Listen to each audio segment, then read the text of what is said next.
ओम शांति। आज हम है ना, बाबा ने इतनी ब्यूटीफुली जो डेफिनेशन दी है ना मेडिटेशन की, और सारे पुरानी मान्यताओं को तोड़ा है बाबा ने आज। है ना, तो इस मुरली में बाबा ने कहा है, माया तूफान में लाएगी। बाप समझाते हैं, इनसे डरो नहीं। बहुत गंदे गंदे संकल्प आएंगे, वह भी जब जब बाबा की गोद लेंगे। अंडरलाइन, कब आएंगे? जब बाबा की गोद लेंगे। जब तक गोद ही नहीं ली तो माया इतना नहीं लड़ेगी। गोद लेने के बाद ही तूफान लगते हैं। इसीलिए बाप कहते हैं, गोद भी संभाल कर लेनी चाहिए। अब ये कितना ब्यूटीफुल है, क्योंकि बाबा मेडिटेशन के लिए ये नहीं कह रहे हैं कि बहुत सुंदर अनुभव होंगे। बाबा ये नहीं कह रहे हैं कि आउट ऑफ दिस वर्ल्ड तुमको फील होगा। बाबा क्या कह रहे हैं? गोद लेते ही गंदे गंदे संकल्प आएंगे। ये बाबा की डेफिनेशन है मेडिटेशन की, है ना। तो एसेंस में हम देखते हैं कि हमारा ट्रू नेचर क्यों एक्सपीरियंस नहीं होता है हमें। और रीजन है कि बहुत सारी फीलिंग्स को सप्रेस किया गया है, राइट। तो इसको समझने के लिए हमें ये देखना होगा कि आज जब हम मेडिटेशन के बारे में जब मन सोचता भी है, तो किस भाव से मेडिटेशन में बैठता है। क्योंकि योग अग्नि शब्द हम सुनते हैं, ज्वालामुखी योग हम सुनते हैं। जब ये सब हम शब्द सुनते हैं तो ये होम्योपैथिक योग है। ज्वालामुखी योग, योग अग्नि मतलब होम्योपैथिक योग। होम्योपैथी में क्या होता है? होम्योपैथी में जो भी दबी हुई बीमारियां हैं, मतलब दवाई के बारे में बोल रहे हैं, वो ऊपर आती हैं। और जो ये ज्वालामुखी योग है, उसमें जो भी डिफरेंट लेयर्स ऑफ माइंड हैं वो खुलते हैं, है ना। कोई बीमारी नहीं है मन की, ये डिफरेंट स्टेट्स ऑफ माइंड है। जनरली जब हम डिप्रेशन सप्रेशन वर्ड सुनते हैं, हम सोचते हैं ये बीमारियां हैं। ये बीमारियां नहीं है, ये स्टेट्स ऑफ माइंड है ना, लेयर्स ऑफ माइंड है। उसको जो डिप्रेशन और सप्रेशन बीमारी नाम दे रहा है, वो खुद एक थॉट है। और वो थॉट सोचता है मैं डिप्रेस्ड हूं। वो थॉट सोचता है मैंने सप्रेशन किया, या मैं तो सप्रेस करता ही नहीं हूं, है ना, और पता भी नहीं चलता। तो अभी किसी से मिलना हुआ और उन्होंने शेयरिंग की कि है ना, मैं सिस्टर, मैं तो बिल्कुल सप्रेस करती नहीं हूँ, मुझे तो एक्चुअल में थॉट्स ही नहीं आते हैं, है ना। उन्होंने बहुत इनोसेंटली शेयर किया ऐसा कि मुझे तो थॉट्स ही नहीं आते हैं और मैं तो सप्रेस भी नहीं करती हूँ, और मैं तो सबको बस देखती हूँ, बाबा बाबा ही है सबके पीछे, है ना। और फिर मैंने कहा बहुत अच्छा है अगर आप ऐसा है तो। पर जनरली ऐसा होता तो नहीं है कि माइंड सोचे नहीं, क्योंकि वो तो सिर्फ मुर्दे में ही माइंड नहीं सोचता है, माइंड का तो काम ही सोचना है ना। तो फिर जैसे बातों में निकला तो उन्होंने एक बार ऐसे कुछ बात शेयर की, पता है मुझे बहुत घबराहट हो रही थी। फिर मुझे स्ट्राइक हुआ कि उनके अंदर सप्रेशन चल रहा है ना, पर वो मानने को रेडी नहीं थी। अब इस केस में मुझे लगा, जनरली मैं ऐसे नहीं करती, पर इस केस में मुझे ऐसा लगा कि मैं लविंगली उनको अथॉरिटी से बोल सकती हूँ कि आप ठीक है, आपको लगता है ना आप सप्रेस नहीं करते हो, आप आधा घंटा अपने साथ बैठो रोज साइलेंस में, है ना। और आपके केस में जब आप आधा घंटा बैठ रहे हो, यह सब बाबा की गोद में बैठो, मतलब ये भी थॉट जो बोलता है कि मुझे थॉट्स नहीं आते, वो भी थॉट लिखो बाबा के साथ गोद में बैठकर। जैसे आपको अगर विजुअल हेल्प करता है शुरू शुरू में, जरूर यूज करो कि दो स्टार्स हैं और एक स्टार बाबा की गोद में, बिग स्टार की गोद में स्मॉल स्टार बैठा है, और आप डायरी में लिखो जो भी थॉट्स आ रहे हैं, है ना। तो उन्होंने डायरी में लिखा। तो उन्होंने जब नेक्स्ट डे रिपोर्ट किया, वापस बताया, तो उन्होंने कहा कि सिस्टर, बिलीव इट और नॉट, मुझे तो पता ही नहीं था मैं सप्रेस कर रही थी। क्योंकि मैंने जैसे ही लिखा ना कि बाबा आपको जो दिखाना है आप दिखाओ, आज मैं आपके साथ सब देखने के लिए रेडी हूं।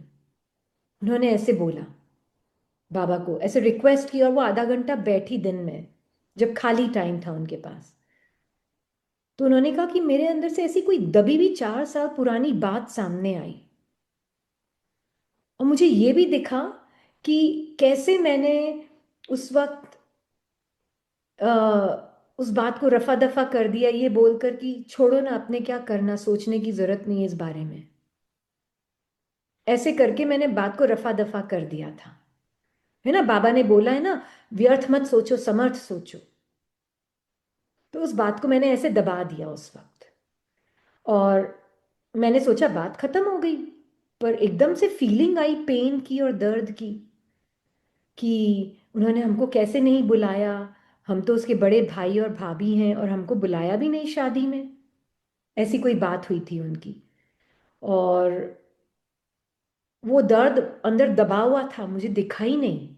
पर आज जब मैं बैठी तो बाबा के सामने, बाबा के साथ देखा, तो मुझे शक्ति भी मिली, क्योंकि मैंने भी ये पैसेज पढ़ा हुआ था। तो मुझे लगा ये गंदे गंदे संकल्प तो आएंगे, पर ये गंदे और अच्छे नहीं है। बाबा ने तो ये दिखाया कि ये संकल्प कोई गंदा या अच्छा नहीं है। मैं तो एंजल फील कर रही थी बाबा की गोद में बैठकर, है ना। और मुझे लगा कि बाबा तो गंदे और अच्छे से परे है, राइट। और अगर बाबा गंदे और अच्छे से परे है, तो फिर संकल्प को भी जज कौन कर रहा है? हाँ, तो वो जो जजर भी था, वो जज करने वाला भी एक थॉट ही था। लिटरली कुएं के नीचे से सारे जैसे ऊपर आ रहे थे। घबराहट भी हो रही थी कि देखना नहीं है मुझे, पता नहीं और क्या क्या निकलेगा अंदर से। घबराहट भी हो रही थी, पर क्योंकि बाबा की गोद में बैठा था ये मन, अपने एकदम निराकारी सत्य में, लास्ट लेयर ऑफ माइंड में, तो वो निराकारी सत्य में बाबा मन को भी निराकार ही फील करवा रहा था, स्टिल और साइलेंट ही फील करवा रहा था। तो बहुत कुछ निकला। फिर एक बार लगा बंद कर देती हूँ किताब थोड़ी देर के लिए, और घबराहट होने लगी, सेंसेशंस फील होने लगी। फिर उन्होंने शेयर किया, फिर नेक्स्ट डे हमने उसको वापस यही कहा कि आप, अब सेंसेशंस भी आएंगी संकल्प के साथ साथ, सेंसेशंस भी। सारी गंदगी सिर्फ संकल्प के लेवल पर नहीं निकलती है, सेंसेशंस भी साथ में आएंगी, है ना। सेंसेशंस के लेवल पर आएगा सब कुछ, और वो बहुत रियल फील कराएगा पूरे अनुभव को। It's okay. तो देखो, ब्यूटी ये थी, वो माइंड रेडी था सब कुछ देखने के लिए। तो एक्चुअल में फिर हमने उसके साथ एक एक्सपेरिमेंट किया। तो क्यों ना हम सब साथ में मिलकर वो एक्सपेरिमेंट करें, है ना। तो जैसे उनको बताया कि जैसे आप तो एंजल हो, बाबा की गोद में बैठी हो, राइट। आपको तो कोई भी बाबा बता रहा है, जैसे अब बाबा एंजल से बात कर रहा है, तो हम सब बैठे हैं, और जो ध्यान से सुन रहे हैं, चलते फिरते नहीं सुन रहे हैं, वो इस एक्सपेरिमेंट को कर सकते हैं, राइट। तो इस एक्सपेरिमेंट में देखें, बाबा की गोद में एंजल जो कि बाबा की ही क्वालिटीज से बना हुआ है, और कोई भी दूसरी ह्यूमन फीलिंग, ह्यूमन क्वालिटी उसको टच नहीं कर सकती, राइट। अब सारी ह्यूमन क्वालिटी, अब क्योंकि मेडिटेशन का मीनिंग समझ में आ गया, अब कोई बहुत ब्यूटीफुल एक्सपीरियंस करने के लिए तो मन नहीं बैठा है, सब कुछ देखने के लिए बैठा है। तो जो भी आ रहा है आने दो ऊपर, बाबा के साथ। एंजल को कुछ टच नहीं कर सकता, कुछ हर्ट नहीं कर सकता। सेंसेशंस में भी आ रहा है, सिर्फ संकल्प तक नहीं आएगा, घबराहट, रेस्टलेसनेस, सब कुछ फील होगा सेंसेशंस में। तो फिर बाबा जैसे एंजल को पूछ रहा है कि बच्ची, मतलब जैसे कि एंजल जो कि बाबा के ही दिल से बनी हुई है, 5 तत्वों से नहीं बनी हुई है, अर्थ, एयर, फायर, वाटर, एथर, ये मैटर से नहीं बनी हुई है एंजल। एंजल किससे बनी हुई है? इसका मीनिंग क्या है जब बाबा बोलते हैं 5 तत्व? एक तो होता है मैटर की मान्यता से देखना, जैसे मैटर की मान्यता से देखते हैं तो सेंसेशन सॉलिड फील होती है। पर जब हम बाबा की डेफिनेशन से देखते हैं, एयर की जैसी क्वालिटी होगी संस्कारों की, तो फिर वो सत्युगी संस्कार, या पानी के जैसी संकल्पों की और संस्कारों की क्वालिटी है तो वो है त्रेता युगी थॉट्स की दुनिया। यही अगर अग्नि समान थॉट्स और संस्कारों की क्वालिटी है तो उसको बोलते हैं द्वापर युगी संस्कार और दुनिया।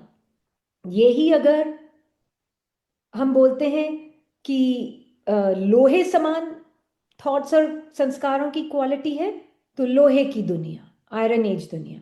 और यही अगर एंजेलिक मतलब ईथर समान क्वालिटीज हैं संकल्पों की, संस्कारों की, तो वो है एंजेलिक वर्ल्ड। तो लिटरली संकल्प से ही सृष्टि। तो ये पहले क्लैरिटी उनको सब दी, राइट। और एक्सपेरिमेंट में देखें, दुनिया मैटर की नहीं बनी हुई है, टाइम स्पेस की नहीं है, दुनिया बनी हुई है इन 5 प्रकार की क्वालिटी ऑफ थॉट्स और संस्कारों से, राइट। तो अब जैसे पता चला उनके सेंसेशंस आई तो उनको लगा अच्छा, बाबा ने जैसे एंजल को दिखाया कि किससे बने हुए हैं ये सेंसेशंस, तुम तो बॉडीलेस हो। बॉडीलेस मतलब मैटर की मान्यता से परे हो। बॉडीलेस मतलब सेंसेशंस तुम्हारी क्वालिटी से बनी हुई है, तुम सेंसेशन की क्वालिटी से नहीं बनी हुई हो, राइट। तो सेंसेशंस जो भी आ रही हैं उसके ऊपर से ये कहानी नैरेटिव हटा दो, क्योंकि सेंसेशंस एक कहानी के साथ आ रही है कि मैंने ऐसे, उन्होंने हमें बुलाया नहीं, क्योंकि उन्होंने हमें नहीं बुलाया इसलिए हस्बैंड को बहुत प्रॉब्लम हुई कि मेरी बहन ने मुझे नहीं बुलाई। पूरा दर्द उसमें छुपा हुआ है कहानी में।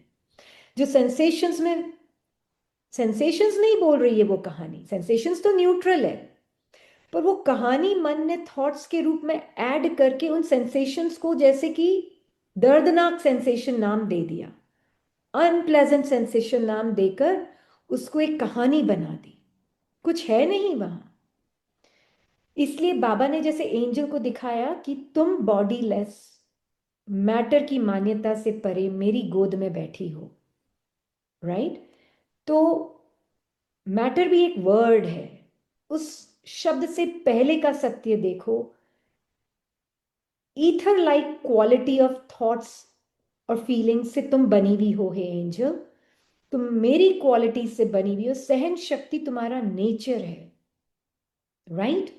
क्योंकि मेरा नेचर ही तुम्हारा नेचर है, तुम्हारा अपना कोई अलग अस्तित्व नहीं है, तुम मेरी हो।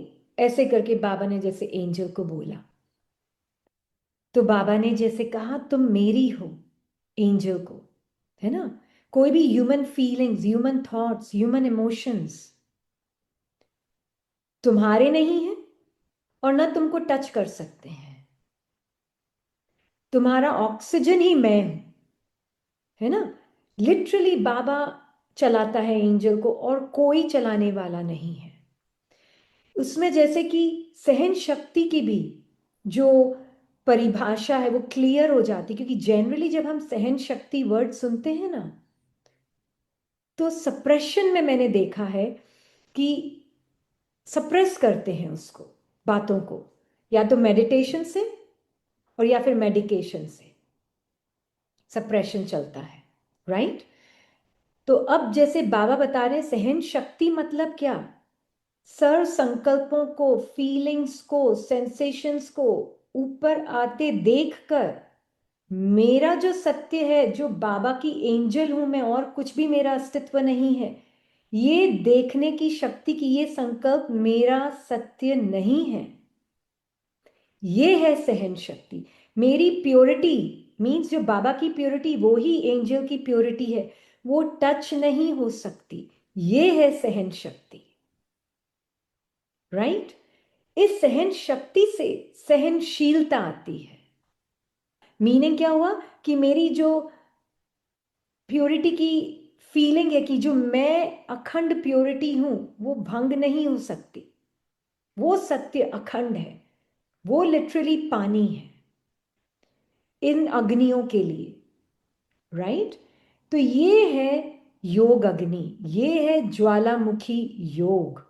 उसमें पहले अपने उस सत्य को जानना जो कि संकल्पों से पहले का सत्य है, फीलिंग्स और सेंसेशन से पहले का सत्य है। ये चाहे बाद में 1000 बार भी बोलूं ना, कम है।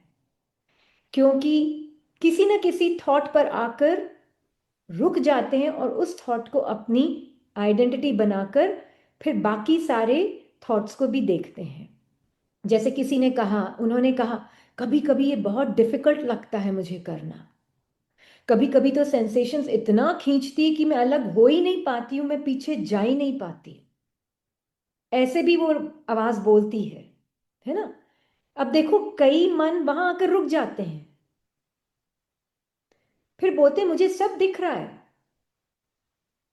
पर फिर भी मैं अलग नहीं हो पा रही हूं। वहां फिर दिखना तो शुरू हो गया, सप्रेशन से तो निकल गए, अब डिप्रेशन की तरफ चले जाते हैं। दूसरा स्टेट ऑफ माइंड, बीमारी नहीं है ये, very important, this is not a disease. Different states of mind है, सप्रेशन से डिप्रेशन की तरफ। पग पग पर मैं ये याद दिलाना चाहती हूं, मेडिटेशन मीन्स बाबा की गोद में बैठकर सारे गंदे गंदे संकल्प दिखेंगे, है ना। ये है मेडिटेशन। पर कौन देख रहा है वो मोस्ट इंपॉर्टेंट है, राइट। अब जैसे हम सप्रेशन से तो निकल रहे हैं, अब देखना सीख रहे हैं, क्योंकि लिखना शुरू किया है ऑनेस्टी के साथ, तो देखना सीख रहे हैं। अब आता है रेजिस्टेंस, कि इतना सब मेरे अंदर गंदगी है, मुझे ये सब नहीं देखना, मैं इतनी गंदी हूं। पर हमने जैसे देखा ना, बाबा क्या बता रहा है एंजल को, कि ये तो पुराने, ये तो सेलिब्रेशन का मोमेंट है, ये कोई गंदी बात नहीं कि सब ऊपर आ रहे हैं, ये सब इतने, ये दबे हुए थे इतने समय से, इनका ऊपर आना ये तो अच्छी निशानी है, ये राइट ट्रैक पे मेडिटेशन चल रहा है। हमें लगता है कि अब हमारी तो पहले थिंकिंग जो नहीं थी अब और ज्यादा थिंकिंग चलने लगी है। नो, एक्चुअली में पहले भी थिंकिंग चल रही थी, पर इतने एक थे थिंकिंग के साथ कि पता ही नहीं चल रहा था कि थिंकिंग और मैं, जैसे मैं मीन्स जो प्योर बीइंग है वो एक हो गए हैं, बीइंग ने जैसे थिंकिंग का रंग ले लिया है। पर जैसे जैसे अब अलग हो रहे हैं, पीछे आ रहे हैं, तो अब पता चलता है कि एक्चुअली में ये जो थिंकिंग है और मैं जो साइलेंट प्रेजेंस हूँ, बाबा की गोद में एंजल बैठी है, अब वो जो दिख नहीं रही थी वो दिखने लगी है ऊपर आकर। दैट इज ऑल, एक्स्ट्रा ज्यादा नहीं हो गई ये थिंकिंग आपकी, जो नहीं दिख रही थी अब वो दिखने लगी है आपको। तो आपने देखा ना कैसे सप्रेशन, डिप्रेशन ये स्टेट्स ऑफ माइंड है, ये बीमारियां नहीं है। प्लीज इस लेबल को हटा दें आप आज, बीमारी का लेबल हटा दें, क्योंकि आज नहीं तो ये स्टिग्मा हो गया है सोसाइटी में।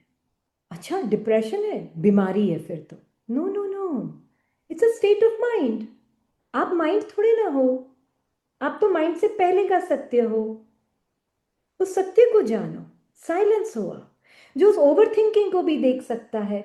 उस अब तो सप्रेशन भी हमने जैसे एड्रेस कर लिया, सब ऊपर भी आएगा, कुएं में से सारा कुछ ऊपर आएगा। पर सूर्य है, सूर्य देख रहा है, तो सूर्य में तो आने अच्छी बात है, अब हम समझ गए हैं ये बात। तो सप्रेशन हम क्यों कर रहे थे, क्योंकि डर लग रहा था नहीं आने चाहिए, हमको ये गंदा गंदा देखना नहीं है तो सप्रेस कर रहे थे। अब जरूरत नहीं, गंदा तो दिखना अच्छी बात है, तो सप्रेशन की भी जरूरत नहीं है। तो it's all good news, these are just different mental states. ये बाबा सिखाने आया है।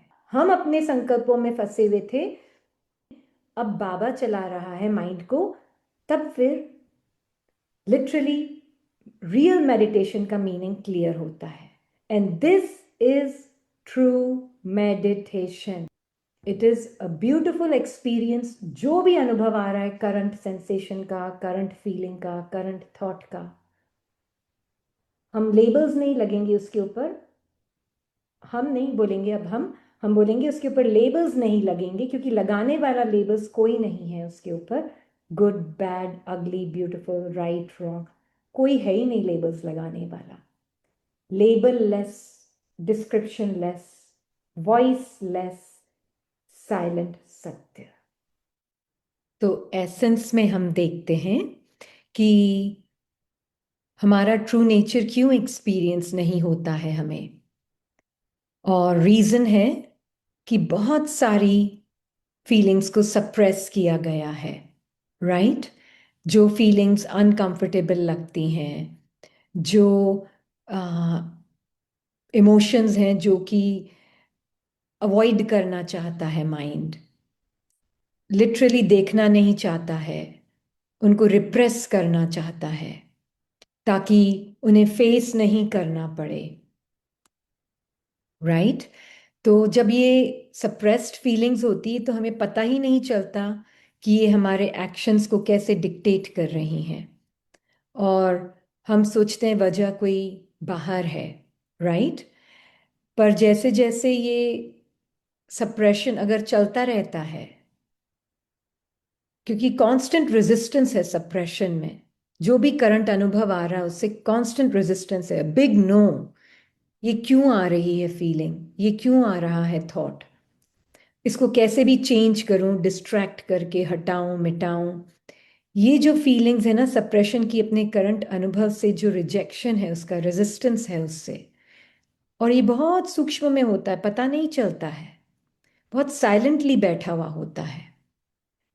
तो इस वजह से अपने ट्रू नेचर को पहचानना, जैसे कि वो जो एवर प्रेजेंट है वो कहीं वो अपना नहीं लगता, राइट?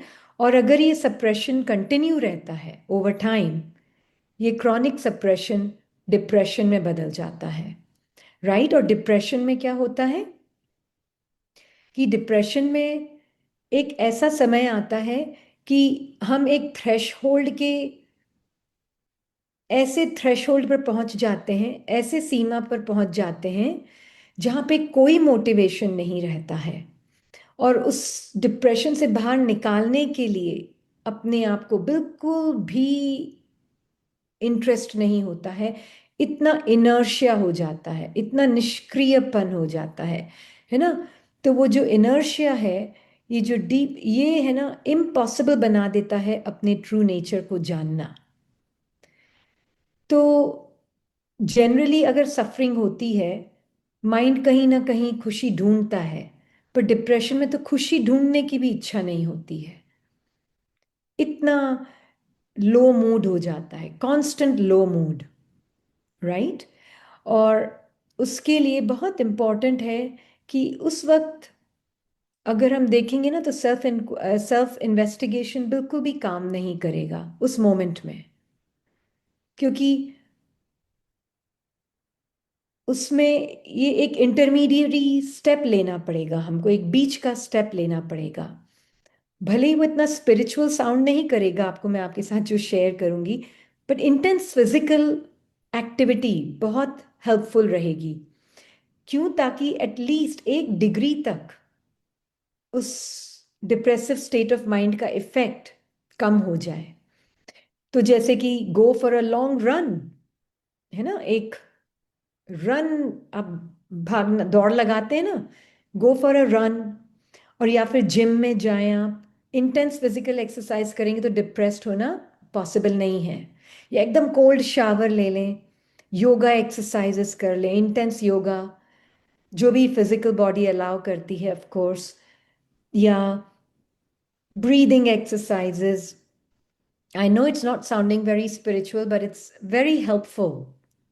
क्योंकि at the end of the day हम सर नहीं तो सागर के सरफेस पर फ्लो कर रहे हैं एज अ माइंड, फ्लोट कर रहे हैं as a mind, right?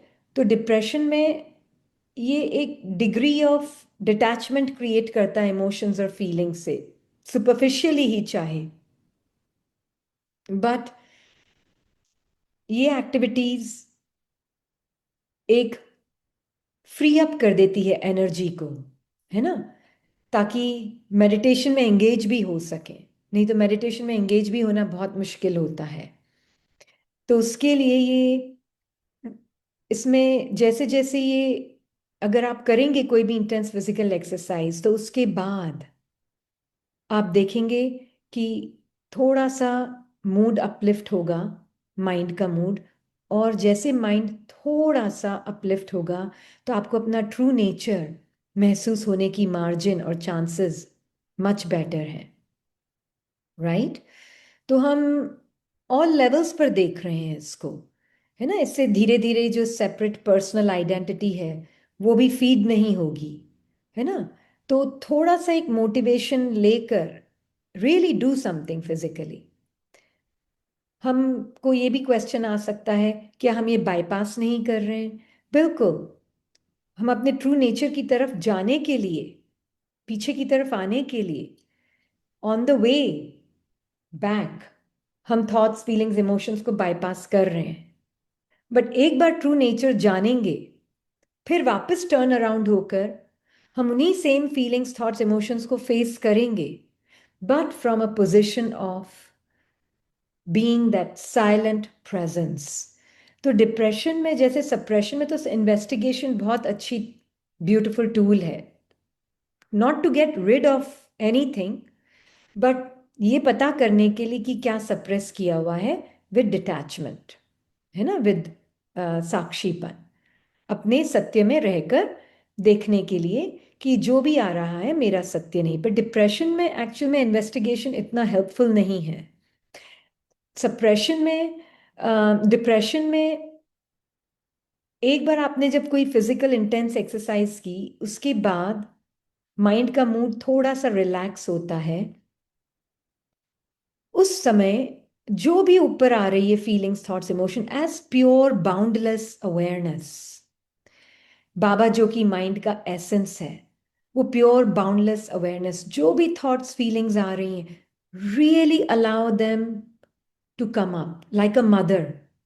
Mother कभी भी अपने फीलिंग्स, थॉट्स से लड़ती नहीं है, अपने बच्चे से लड़ती नहीं है, कैसा भी बदमाश बच्चा क्यों नहीं हो, शैतान बच्चा क्यों नहीं हो, बहुत प्यार करती है। इतना प्यार करती है अनकंडीशनली, नॉन जजमेंटली, कि उसको एकदम अपने अंदर समा लेती है बाहों में, है ना? ऐसे ही आप ये जब उस माइंड का मूड थोड़ा सा बेटर होता है, तब आप अपने ट्रूथ को इमीडिएटली टच कर सकते हैं और उसमें अपने ये जो भी फीलिंग्स, थॉट्स, इमोशंस हैं, उनको बिल्कुल बिना जजमेंट के, बिना किसी अपना मीनस लगा कर, ये मैं हूं, ये मैंपन की भावना भी नहीं, पर ये मेरे बच्चे हैं, इतना उसको अपने अंदर संभालो, उन फीलिंग्स, थॉट्स, इमोशंस, सेंसेशंस को इतना इतना प्यार में अपने संभालो। दबाना नहीं है, समाना है। वो अपने आप उसको really, I love you, o my thoughts and feelings, बाबा बोल रहे हैं उनको, o thoughts and feelings, I love you, come to me, मेरे अंदर समा जाओ, प्यार से उसको अंदर।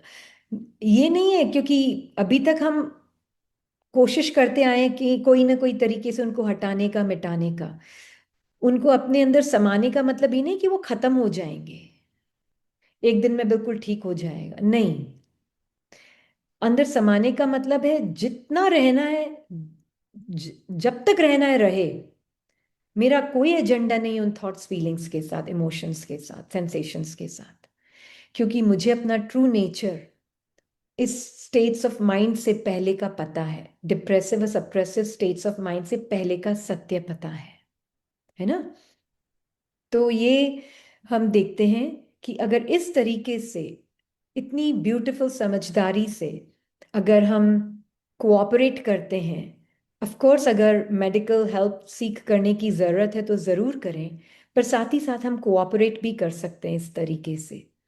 और एक समय ऐसा आता है कि हो सकता है डॉक्टर ही आपको बोल दे, ऐसा नहीं है, बट जब तक डॉक्टर ना बोले नहीं, तब तक बंद करना जो भी कर रहे हैं आप डॉक्टर के साथ।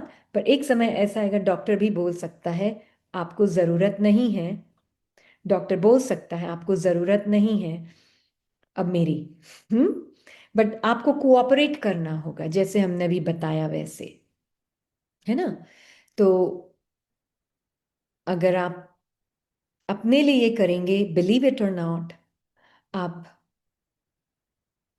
सारे माइंड्स की मदद कर रहे हैं, अननोइंगली आप सारे माइंड्स की मदद कर रहे हैं अपनी मदद करके, है ना?